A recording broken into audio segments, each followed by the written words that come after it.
এই রাস্তাটা আপনার 2000 কত সালে জানি 1992 সালে রাস্তা স্যাংশন হয়েছে বুঝছেন? রাস্তাটা কিন্তু সম্পূর্ণ জায়গায় সবাই যে রেকর্ডে জায়গাতে গেছে, সবাই রেকর্ডে গেছে, কিন্তু ওই সময় সে বাধা দেয় নাই। তারপরে যেটা পাই এমএস কিলো আছে বুঝছেন, সে সময় বাধা দেয় নাই। মাটি পড়ছে আমরা তিন মেম্বার মাটি ফেলাইছে বুঝছেন। কিসের জন্য বাধা দেয় বলতে পারি না। আর ইটের সেলিং আছে, সে বারে বারে ইটের হালায়। রাত্রে কাটা মরে গেছে, কাটা দেখলেন না, কাটা সব বেড়াও দিছিল।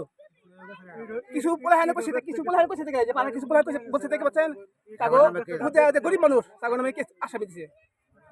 তারপর আমি বলছিলাম বাড়ি বলছে যে আপনি যে এখন আসামি দিচ্ছেন, আপনি রাস্তা দিনে আপনি আমার যত টেহা আছে আমি পাশে খাটাবো, টেহা নেই কবার যাবো। বাড়ি বলছে জায়গা নেই কবার যাবা বা তা দেখাম না, জেল খেয়ে ছাড়বো বুঝছেন। এই মানে পাড়া সবাই একমুহি, উনি একাই একমুহি। ওয়ালাইকুম, আমার নাম মোহাম্মদ জামাল হোসেন। আমি এই এলাকারই অধিবাসী, এই পাড়ারই অধিবাসী। অনেক দিন যাবৎ এই রাস্তা দিয়ে মানুষ হাঁটাচলা করে। অনেক মেম্বার অতীতে তিনটা চেয়ারম্যান এই রাস্তায় মাটি ফেলাইছে, তখন কিছু সে বলে নাই। এই রাস্তাটা বল্লা বাজার সামনে সরকার বিরোধ আছে, আমাদের হাঁটাচলার জন্য সরকার বিরোধ দিয়ে দিচ্ছে। এখন মাটি ছিল কিচ্ছু বলে নাই, ইটের সোলিং আসছে, সেই ইট টিট উড়ে সব ফেলাই দিচ্ছে। এমনকি বড়ই গাছ কাটে বড়ই গাছ দিয়ে বেড়াও দিচ্ছে, কাঁটাতে বেড়াও দিচ্ছে। কে নাম কি? আমার নাম নাম জামাল।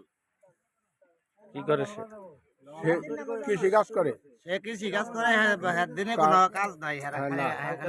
দিনের বেলায় তার দেখা যায় না, শহরে রাইতে বাইরে। দুইটা ছেলেও মনে করেন যে বিদেশ আছে। হ্যাঁ, দুইটা ছেলে বিদেশ আছে। টিয়ার করিমে সবকিছু করতেছে। শিয়াল নাম হইলে এলাকায় শিয়াল পণ্ডিত বলে সবাই তাকে চেনে। সে তার টাকা পয়সা খরচ করে এই গ্রামে যারা গণ্যমান্য ব্যক্তি তারা বলছে যে যদি রাস্তায় তুমি বাধা দাও কেন, তখন উনি সাথে সাথে কি করে তাদের নামে মামলা ঠুকে দেয়।